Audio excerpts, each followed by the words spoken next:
por tu amor, por tu gracia con nosotros, porque eres un Dios bueno, justo. Gracias porque podemos reunirnos acá, porque tú nos trajiste con bien. Bendice este tiempo que vamos a compartir de ti, de tu palabra, de quién eres tú. Ayúdanos a comprender todo lo que vamos a hablar hoy día, a que tu Espíritu Santo nos ayude y nos lleve a toda verdad, Padre. Te damos gracias por todo, en el nombre de Jesús, amén y amén. Ya. ¿Quién me puede decir qué vimos en la clase anterior? ¿Ya? Una introducción a la Trinidad. ¿Algo más? Como el tema principal un poco de esa introducción. Que Dios es uno, ¿cierto? Eso es como lo que estuvimos viendo. Hoy día vamos a profundizar un poco más en esta doctrina de la Trinidad. Vamos a tocar algunos temas que ya tocamos, pero con más profundidad. Y le pido que también pueda preguntar, complementar. Es un tema que es complejo, es difícil, pero a la luz de la palabra lo podemos ir comprendiendo de mejor manera. Entonces vamos a partir con abriendo el tema de la Trinidad, diciendo que primero la palabra como Trinidad como tal, entendemos que en la Biblia no aparece, ¿ok? La palabra se deriva del latín trinus, lo voy a anotar. Trinus. Y después lo que trinus, ¿ok? Que significa tres en uno, ¿ok? Eso es en hebreo, en latín. Y del griego trias, que significa conjunto de tres.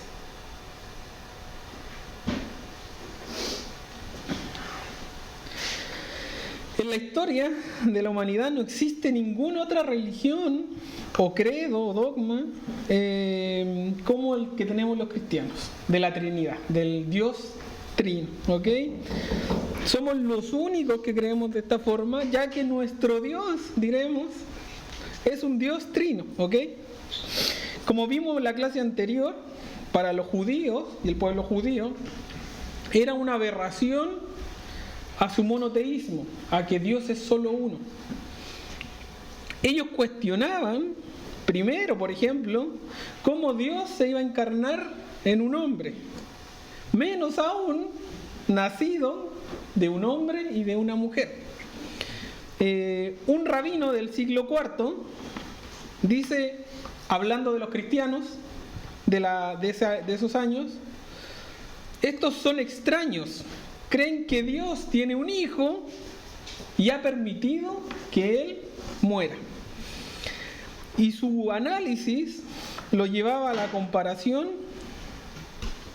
de cómo Dios tuvo, por ejemplo, misericordia con Isaac y no tuvo misericordia con su propio hijo, hablando de Cristo.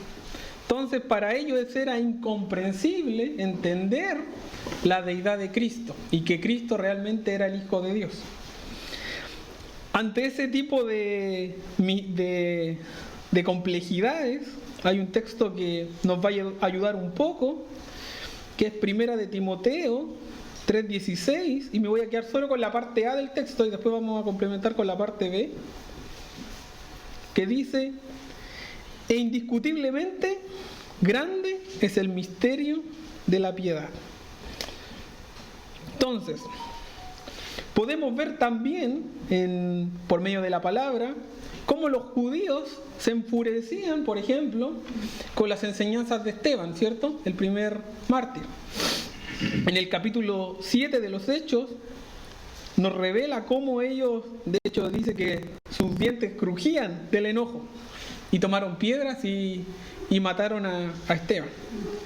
Entonces los judíos ven la Trinidad finalmente como una contradicción a su monoteísmo judío. ¿Se recuerdan la oración de que Dios es uno? ¿Cómo se llamaba esa oración? El Shema, ¿cierto? Lo vamos a volver a leer. ¿Alguien me ayuda? En Deuteronomio 6, del 4 al 6.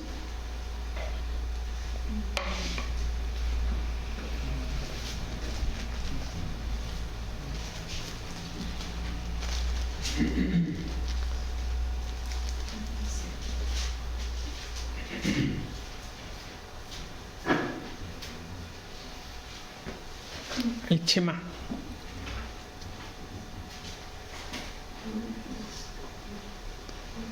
Alex, tú, me ayudas.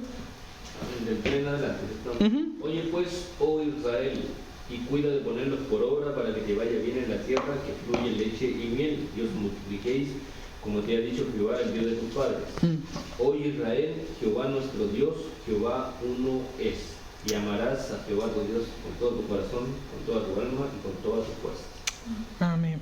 Entonces, ahora veremos cómo la doctrina de la Trinidad no se contradice de ninguna forma con la verdad fundamental de que Dios es uno, ¿ok? Con el monoteísmo judío.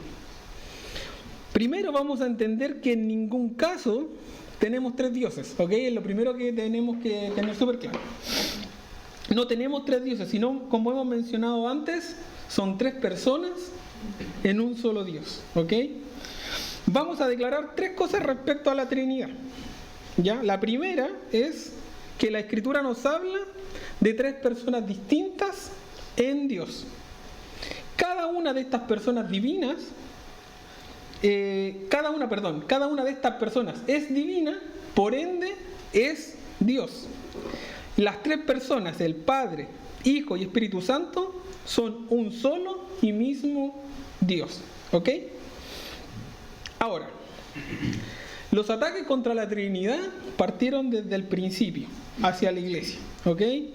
Primero, como vimos, desde parte de los judíos, que atacaban que nosotros o los cristianos creíamos en tres dioses distintos. También del sector de los gnósticos, ¿cierto? Como estamos viendo en el estudio de los días domingos, de Primera de Juan, donde ellos creían que Cristo no era Dios, sino que era un simple hombre que vivió de manera justa, recta, pero que no era Dios, ¿cierto? Incluso ellos profundizaban aún más, y eso lo vamos a ver un poco más con detalle, que Cristo había sido como poseído por Dios por medio del Espíritu Santo, pero que finalmente en su esencia no era Dios realmente. Otros ataques también vinieron en el siglo IV desde la filosofía platónica, que proponían que la Trinidad tenía una subordinación, que era otro tipo de mala enseñanza, que había una jerarquía, un orden dentro de la Trinidad. Y yo creo que incluso dentro de nuestra cultura cristiana, o al menos yo también fui parte de eso, también teníamos, a lo mejor tenemos un concepto así, que se lleva muchas veces por querer, y ahí vamos también a ver un poco este tema, por querer llevar la doctrina de la Trinidad a nuestro plano material. Nosotros también a veces como que la ordenamos de forma jerárquica, ¿cierto? Porque hay un Padre que a veces lo ponemos por primero, tenemos un Hijo y tenemos al Espíritu Santo. Pero debemos entender que no hay este tipo de niveles, todos son Dios y con la misma plenitud, no hay un orden de jerarquías, ¿ok? De hecho, ellos también proponían, los platónicos, de hecho también los gnósticos, los gnósticos no. Los platónicos proponían que Cristo fue el que se involucró en la creación, que Él fue el creador. Pero, porque su concepto de Dios era de que este Dios eterno, un poco aludiendo al Padre, no se podía involucrar con lo material, ya que lo material, y esto sí es del gnosticismo, estaba corrompido, era todo malo, era todo finito. Entonces, por ende, este Dios que es trascendental, eterno e infinito, no se podía mezclar con la creación. Por ende, este Dios creó a otro ser, que es Cristo, y vino y creó todas las cosas, ¿ok? Ese era su entendimiento de la persona de Jesús. Los gnósticos, por otro lado, y los arrianos, otro término dentro de las malas doctrinas que se venían viendo en el siglo IV, creían que el Verbo, o sea Jesús, era el creador del universo. Y que este Dios eterno entonces no podía tener contacto con lo material, ya que era considerado algo vulgar y algo malo. Entonces, tanto en el primer siglo como en la actualidad, estas doctrinas tienen un fin. Primero, atacar la Trinidad, que es a Dios mismo, y también la deidad de Cristo. De hecho, ese es el ataque más directo, atacar la deidad de Cristo, que es el Dios manifestado en carne. Y ahora sí vamos a leer 1 Timoteo 3:16 de forma completa, que nos declara esta verdad.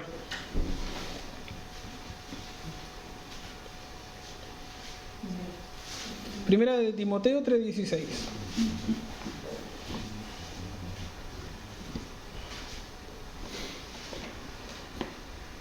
Cata, ¿lo tienes? ¿Me puedes ayudar tú?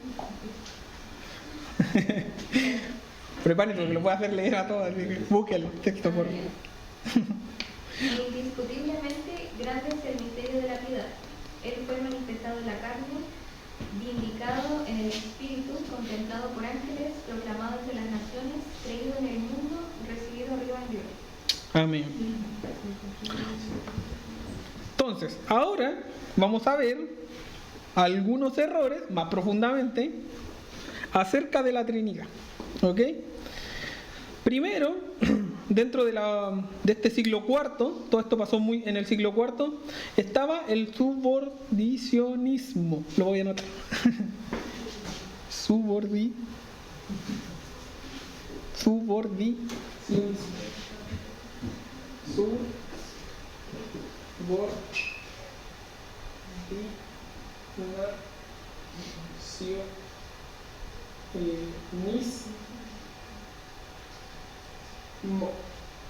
Ya, no sé si me entienden, mi griego. Subordinacionismo. ¿Qué proponía esta corriente?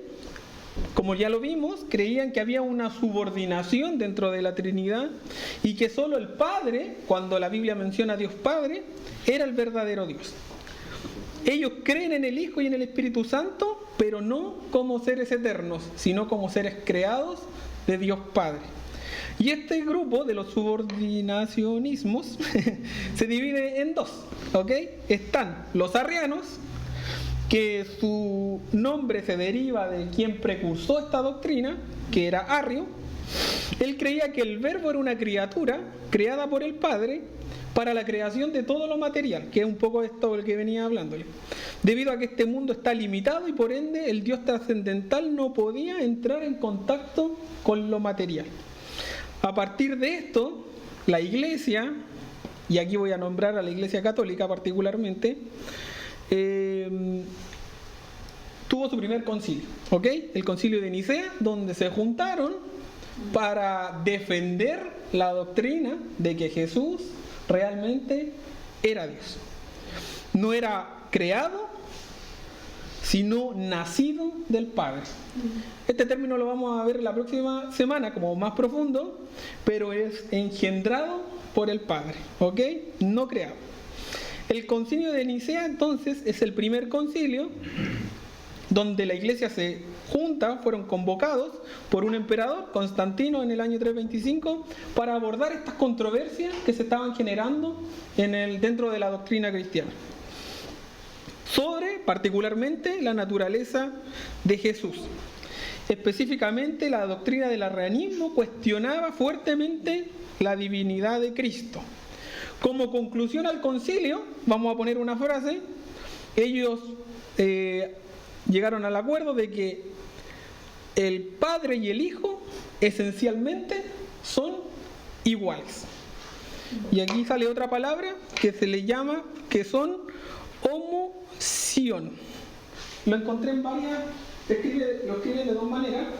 Tenemos que acordarnos que el griego no tiene el mismo alfabeto nuestro, sino que lo escriben como se pronuncia. Sería homousion.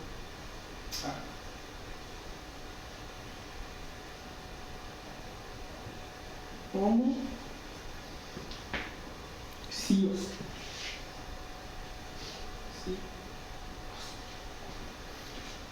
¿Qué quiere decir? En esencia, igual al Padre. ¿Ok? Luego de esto se levantó otra corriente que eran los neoplatónicos, que descendían de Platón, que decían que el verbo no era igual al Padre, sino que estos se separaron un poquito. No decían que no era Dios, pero que era un semidios. Decían que era semejante al Padre en la divinidad, pero nunca igual a Él. Y para esto hubo otro concilio, que es el concilio de Constantinopla, donde nuevamente se defendió la doctrina de que Jesús es Dios, no creado, sino nacido del Padre. Por otro lado tenemos el mesedionismo. Ellos eran semi-arrianos, porque creían en Jesús, pero creían que el Espíritu Santo era una creación de Jesús. Tenían otro problema, que no creían que el Espíritu Santo fuera Dios. ¿Ok? Por otro lado tenemos otra corriente que es el monarquismo, y dentro de ello también tenemos tres grupos: monarquismo dinámico, monarquismo modalístico y por último los triteístas. Primero vamos a definir el monarquismo dinámico. ¿Qué creían ellos?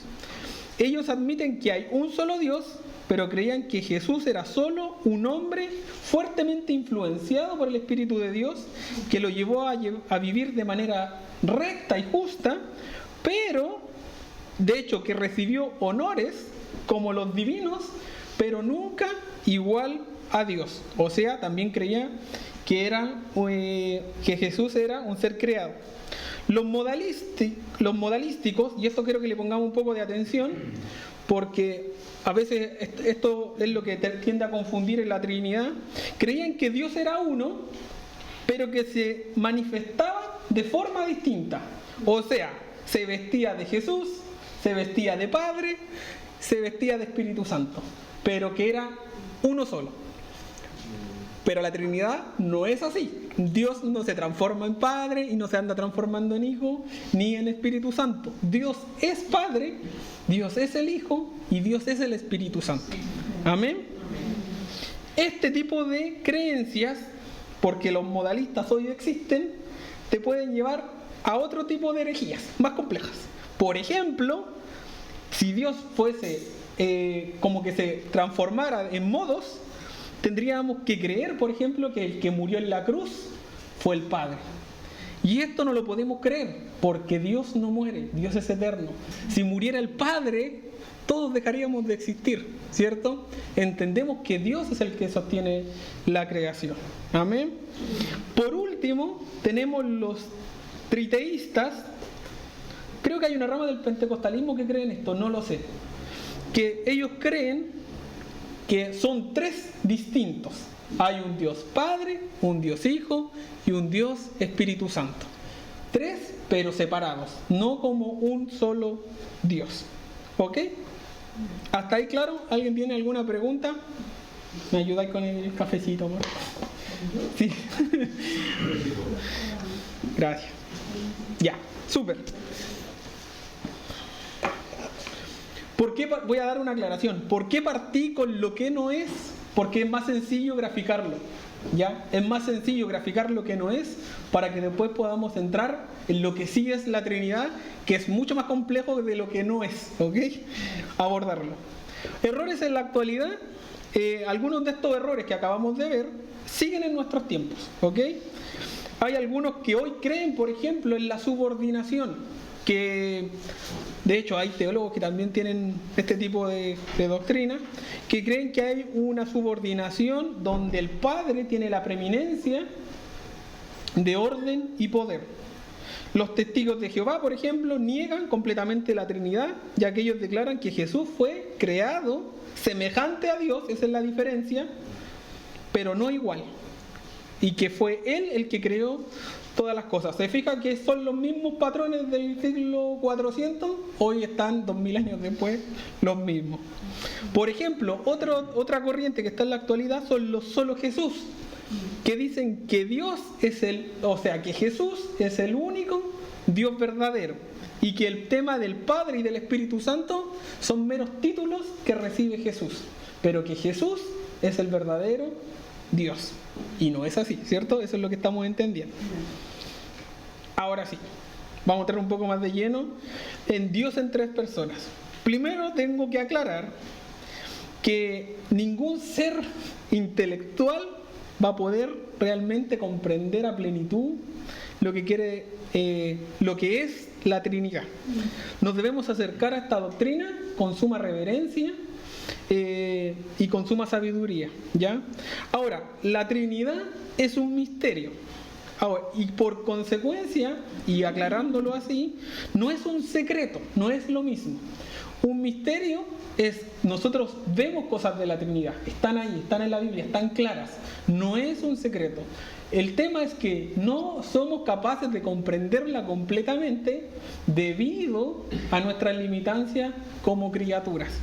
Escuchaba a un pastor hoy día en la mañana, me vi muchas prédicas de la Trinidad y trataba de ver cómo ellos exponían respecto a la Trinidad, porque de hecho ya estudiarla es compleja, porque de hecho los mismos teólogos te aclaran que no es completamente comprensible, y yo quería ver cómo lo abordaban, y una frase que me quedó mucho es: sería egocéntrico y arrogante de nuestra parte creer que nosotros en nuestra mente limitada vamos a comprender al eterno Dios.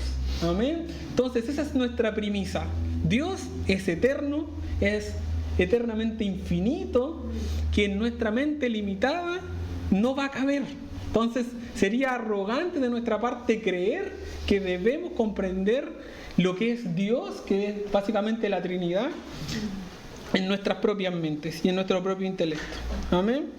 Entonces, entendemos que es un misterio, pero no es un secreto. La Biblia es clara en decirnos que Dios es uno en tres personas, ¿ok? Que el Padre es Dios, que el Hijo es Dios y que el Espíritu Santo es Dios. Lo primero que debemos comprender es que Dios es una misma sustancia, ¿ok? Él es uno en términos de esencia. Y esto leí como 3 autores para comprender esto. Y para entender un poco la esencia y la sustancia de Dios, tenemos que salir de este plano terrenal. No tenemos que imaginar la sustancia como algo, como un objeto, como una cosa, sino que tiene que ver con lo que Él es, con su eternidad. Tenemos que comprender que Dios es eternamente infinito, eternamente pleno, eternamente sabio, eternamente santo. Por ende, nosotros no podemos comprender eso. Nosotros entendemos la santidad desde nuestra visión como criaturas, pero ante la santidad de Dios, Isaías dijo: soy hombre muerto, ¿cierto? Cuando lo vio. Entonces, cuando comprendemos la eternidad en su esencia, podemos comprender que esa esencia de Dios es un Dios, no hay más fuera de Él. Por eso el Señor, cuando se presenta ante Moisés, dice: yo soy el que soy. Él es, no hay cosa fuera de Él. Él es Dios. Muchos otros atributos hay, como Él es el amor, Él es luz, porque Él es, ¿ok? De hecho, veía también otros comentaristas, y la esencia de Dios, de hecho había un término que era un término que ellos usaban, que es la existencia, y que la existencia tiene que ver con el existir como hacia afuera. Dios es hacia adentro, Él es todo, es completamente pleno.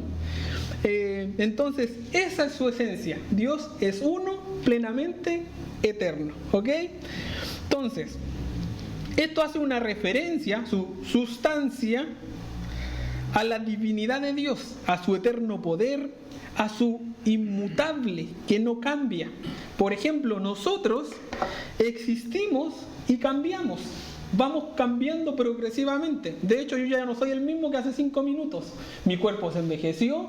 Tenemos que pensar que Dios es desde la eternidad hasta la eternidad. Él ha sido siempre y siempre será Dios inmutable, no cambia, es completamente trascendental.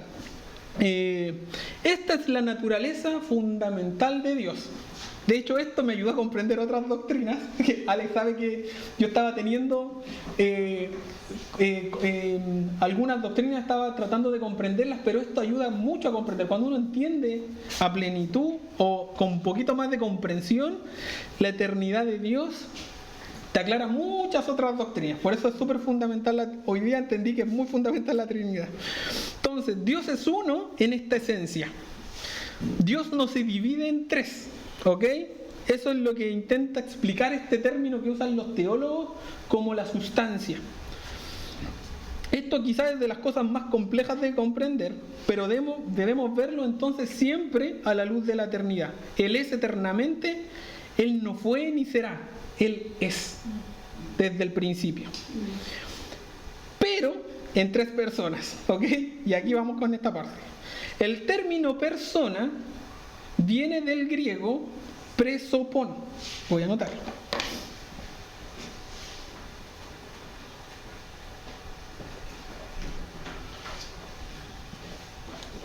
Voy a tomar un poquito de café. Presopon.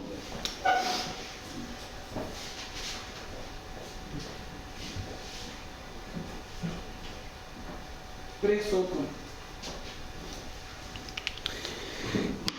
¿Qué quiere decir?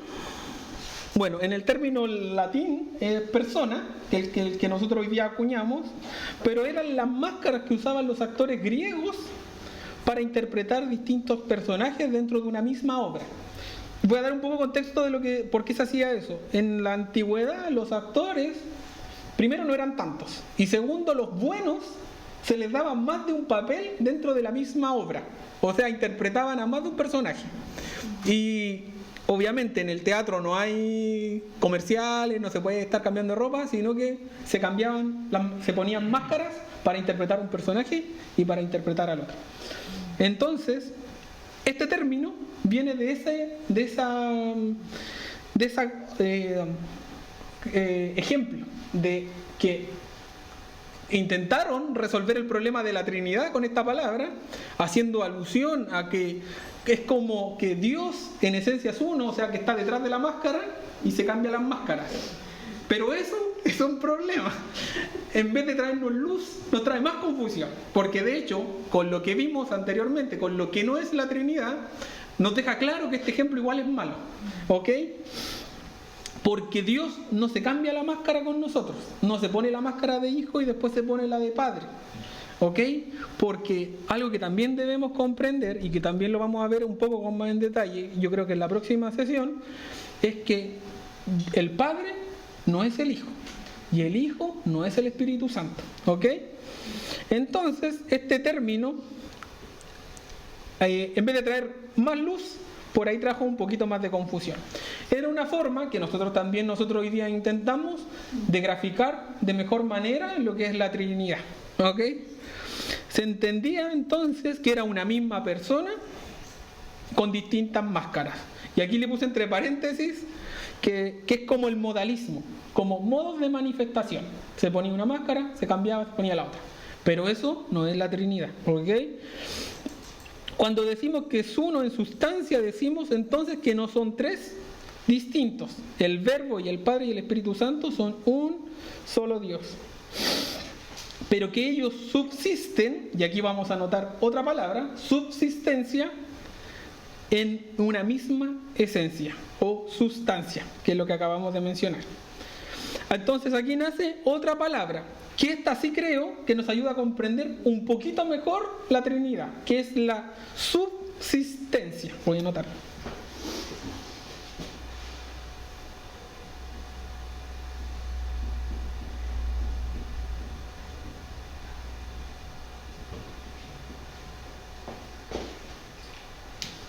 Subsistencia.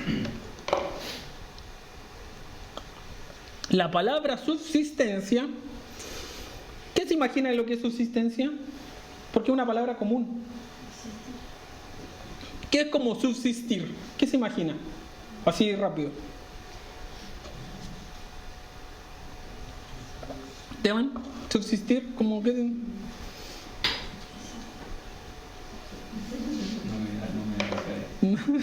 No, pero hay que... Anímense. ¿Sí es una palabra común? Claro, de ahí el Mateo está haciendo... Es una palabra compuesta.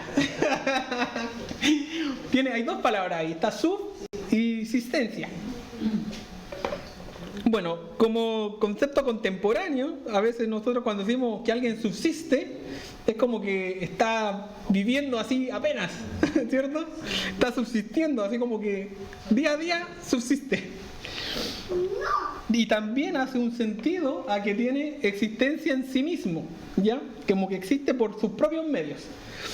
Pero aquí el término apunta más a la palabra sub, esa es la palabra importante, que tiene que ver por debajo, ¿ok?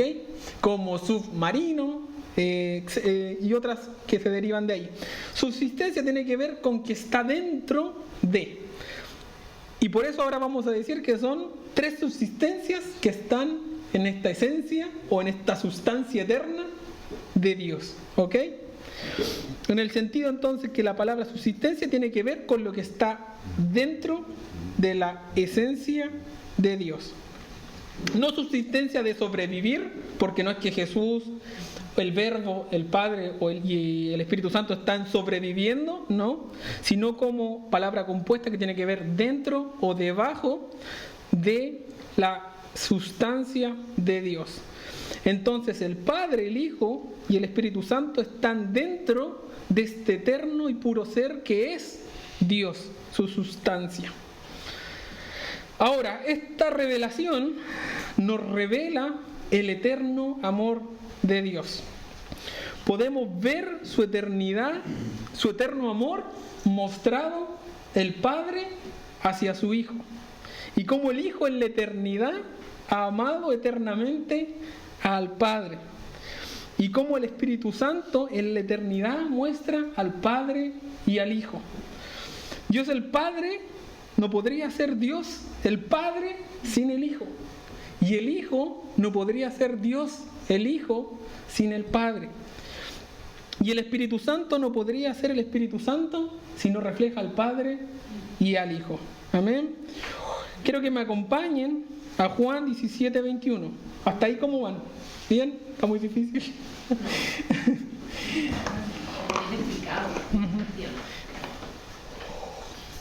¿Alguien quiere complementar? ¿Los más mateos de la clase?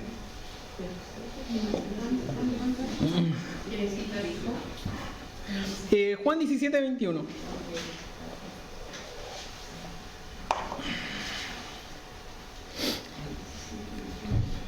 Entonces dice así, yo lo leo yo: para que todos sean uno, como tú, oh Padre, en mí y yo en ti, que también ellos sean uno en nosotros, para que el mundo crea que tú me enviaste.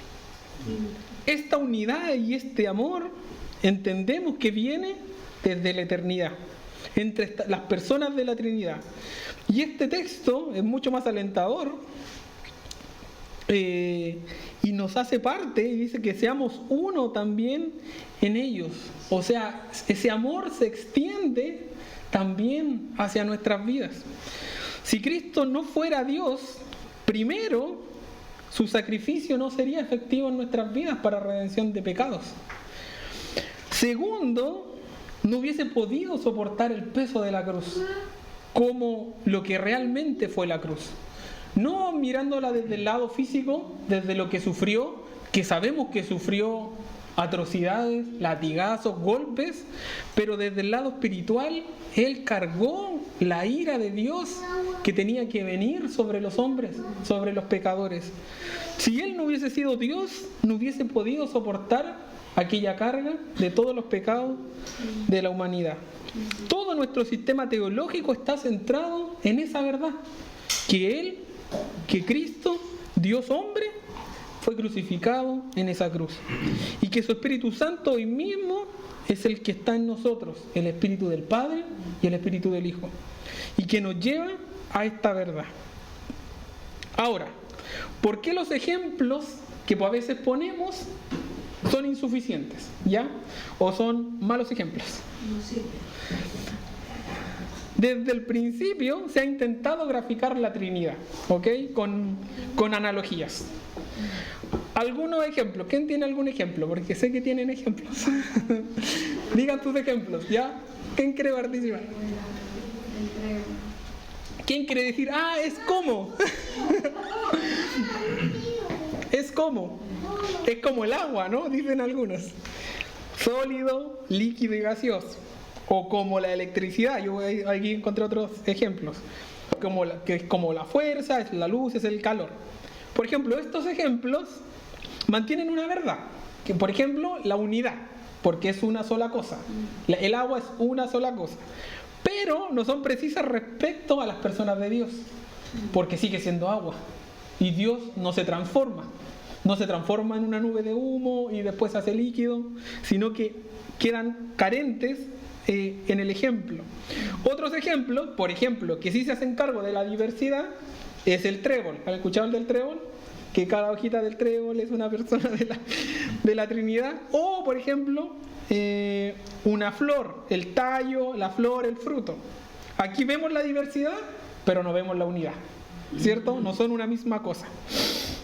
Entonces, todos los ejemplos que podamos poner, el huevo, no sé cuál más, no definen en plenitud lo que realmente es la Trinidad. Y el problema es que esto nos puede llevar a las herejías que les comenté al principio, al modalismo, a la jerarquía dentro de la Trinidad, a la no unidad dentro de la Trinidad. Los que se aventuran un poco más dicen que es como un triángulo y esa es como la que convence un poco más, pero también bajo la lupa de todas las limitancias que tiene una figura geométrica. La voy a dibujar, pero solo para ejemplificar otra cosa.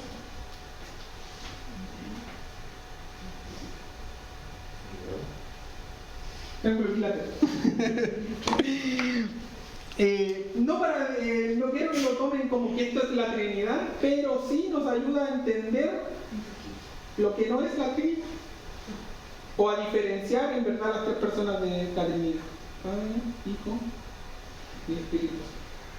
Entonces, vamos a decir que el Padre no es, no es el Espíritu Santo, que el Hijo no es,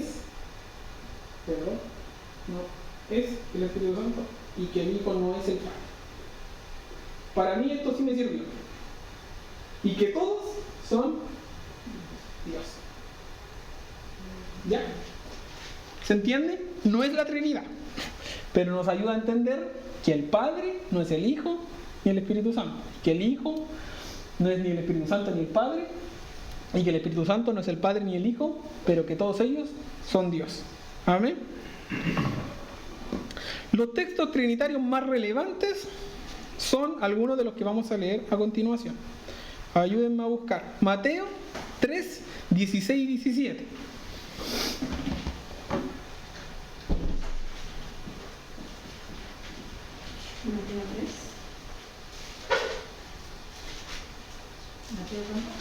Mateo 3, 16 y 17.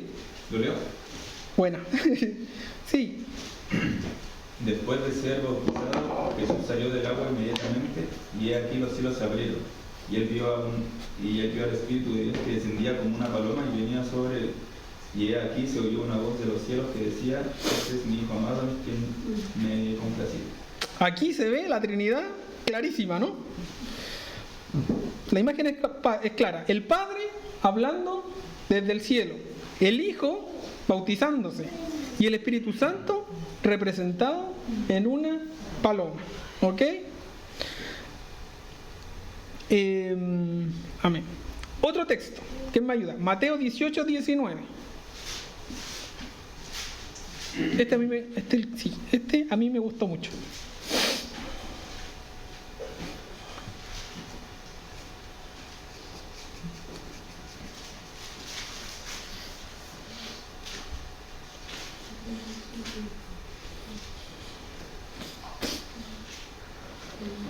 Mateo 28, 19.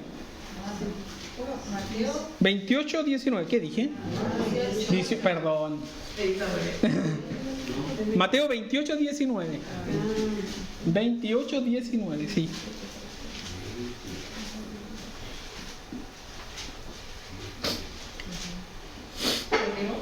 ¿Ya? En NTV. Ok. Por lo tanto, vayan y hagan discípulos de todas las naciones, bautizándolos en el nombre del Padre y del Hijo y del Espíritu Santo. Amén. ¿Alguien ve ahí alguna singularidad? Bueno, este pasaje tiene el mandato del bautismo, ¿cierto? ¿El nombre de quién? Del Hijo y del Espíritu Santo. De hecho, me gustó que lo hayan leído en NTV, yo lo tengo en Reina Valera, y dice lo mismo, aquí solo cambia la primera parte. Por tanto, id y haced discípulos a todas las naciones, bautizándolos en nombre del Padre y del Hijo y del Espíritu Santo, haciendo una clara diferencia entre ellos, pero en un solo nombre. ¿Se fijaron? Que dice en el nombre, no dice en los nombres. Otro texto, Primera de Corintios 12, del 4 al 6.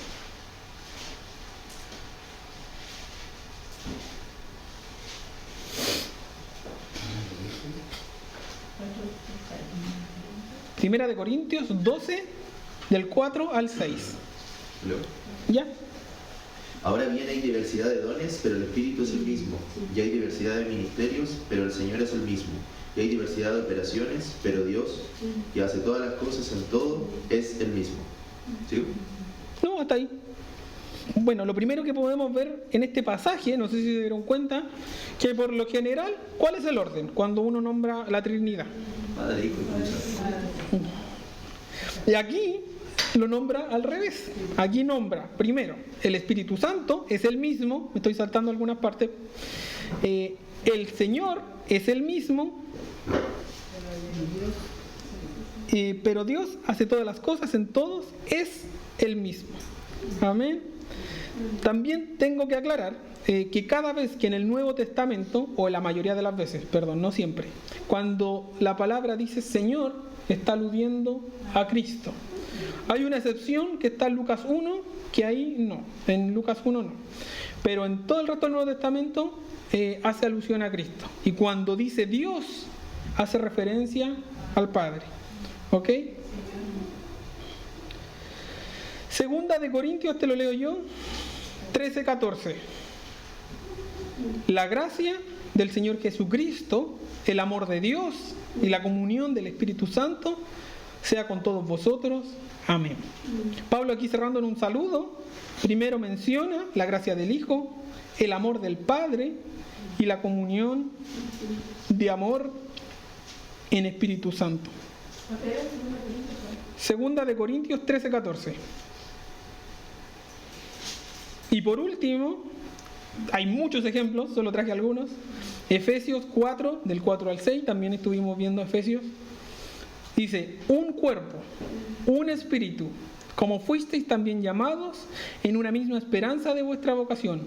Un Señor, una fe, un bautismo, un Dios y Padre de todos, el cual es sobre todos y por todos y en todos.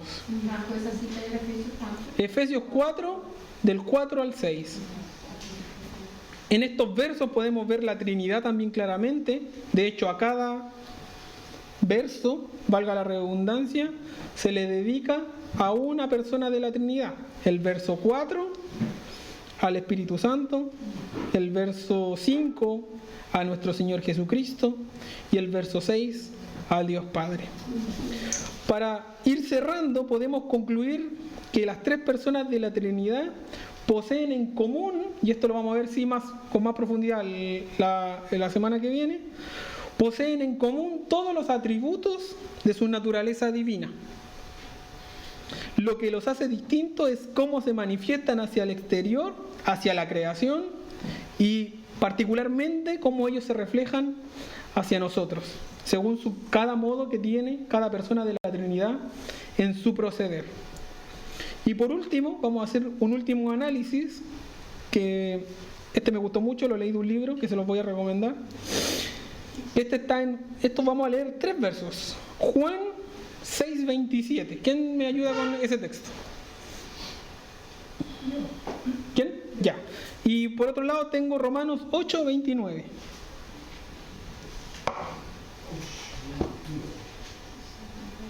Y por último, Efesios 1:13. ¿Romano? Efesios 1:13. ¿Quién? Yo. Ya. Entonces, ¿quién lee Juan 6:27? Sí.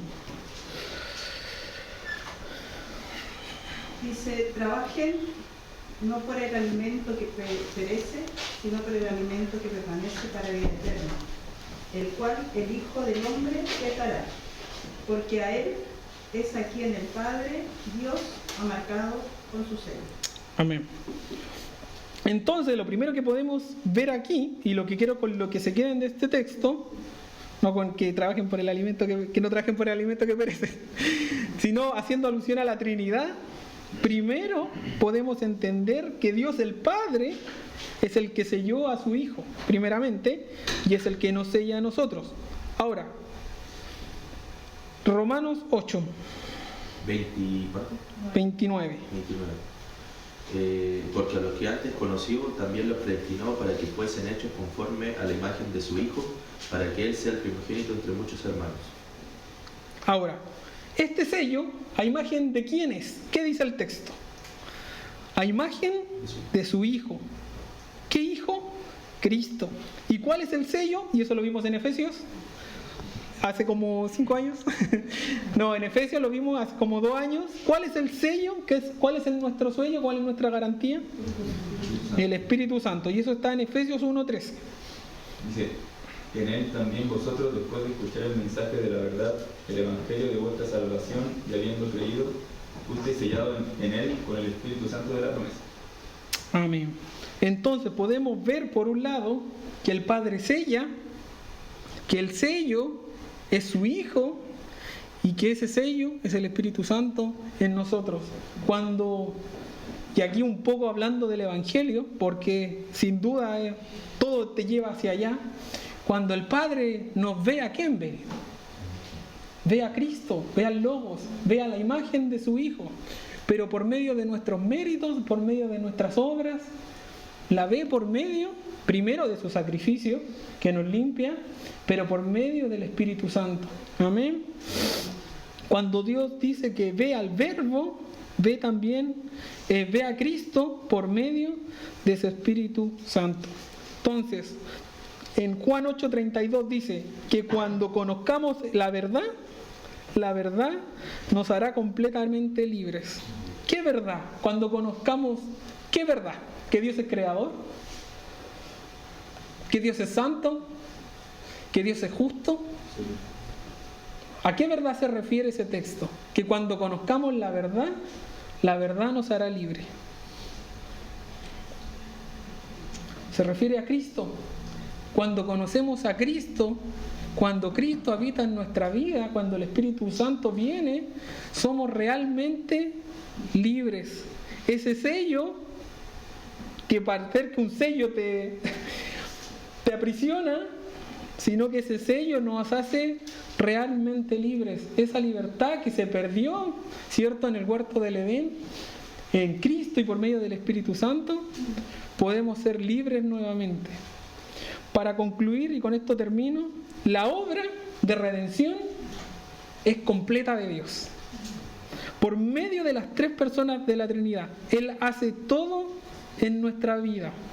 Este Dios es completamente incomprensible por su eternidad, su forma de obrar, que no lograremos comprender a plenitud, pero si vemos por medio de la Trinidad su eterno amor entre el Padre, el Hijo y el Espíritu Santo, y cómo hoy día ese amor nos inunda a nosotros, seres creados por Dios, pero que se nos acerca por medio primero de Cristo y hoy por medio de su Espíritu Santo en nosotros. Y hoy nos llama hijos.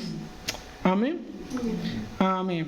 La próxima semana vamos a ver las diferencias, que también es un poco más complejo, las diferencias entre el Padre, el Hijo y el Espíritu Santo. Amén. Amén. Oremos. ¿Alguien tiene preguntas antes de orar? Sí, perdón. Pregunten. ¿No? ¿Nadie? ¿Complementar? Que no podemos entender la deidad de Dios o la trinidad de Dios, que es imposible. Sí, al menos en llevarlo a este plano terrenal es imposible. Ni siquiera voy a decir complejo, porque es imposible, pero como también mencionamos en las otras sesiones, lo que la palabra dice de Dios es la verdad, y con eso es suficiente para nosotros. Amén. ¿Y qué es un misterio? No tenemos que nosotros terminar de armar el rompecabezas. Amén. Eso le compete a Dios, y si cuando el Señor venga terminamos de comprender, amén. Y si no, amén. Lo que el Señor nos promete es vida eterna con Él. Esa es nuestra esperanza. Amén. Amén. Señor, te damos gracias por tu amor, por tu gracia, por tu misericordia. Gracias porque nos permites acercarnos a ti por medio de la enseñanza, porque podemos comprenderte en un poquito más de tu eterno poder, de tu plenitud, de tu deidad. Y eso también nos ayuda a reflexionar, a meditar, no solo en quién tú eres, sino en quiénes somos nosotros, los pequeños e incompetentes que somos. Si no fuera por tu gracia, por tu amor, por tu Hijo, por tu Espíritu Santo en nosotros, no seríamos nada. Gracias porque por medio de entender esto podemos ver también tu obra de redención, que es desde la eternidad hasta la eternidad, cómo tu amor traspasó hacia nosotros, y te agradecemos. Gracias por mis hermanos. Permítenos volver de vuelta a casa en bien, que sin novedad, pero te agradecemos por todo. En el nombre de Jesús, amén y amén. Amén.